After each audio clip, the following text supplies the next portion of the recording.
Hello there to everybody at SF Bokhandeln in Sweden. I'm very sorry I can't be with you this festive season, but here's a little reading to warm the cockles of your heart. It's from the Cold Command. Enjoy.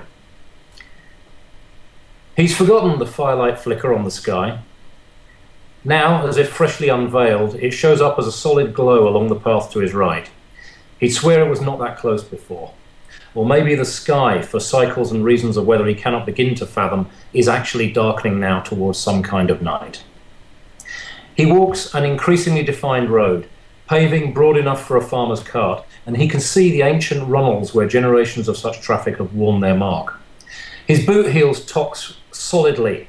They send odd echoes scurrying away across the marsh, and he feels a faint prickling at his nape, as if at any moment he'll hear other stilted, scuttling steps mingled with his own.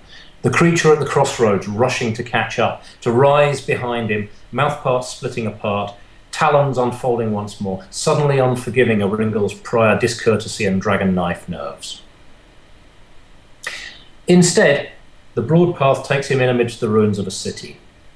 Windswept terraces of broken stone, the snapped stumps of pillars, huge tilted mausoleum blocks, carved with rows of symbols he can't read, but whose chiselled march makes him shiver more than spider-bite fever and the grey marsh weather would rightly explain. And now there are steps on the left, broad, shallow ledges of them, worn wax-smooth and uneven with age, dripping down to the level of the road he's on. He looks up their sweep, and the fire-glow jumps and gutters at the top, strong against a sky now undoubtedly darkening. He hears the pluck of a stringed instrument, human voices raised in laughter, and undisciplined efforts at song. He picks his way up towards the sounds, balancing relief against an odd sense of loss for the haunted road he's leaving behind.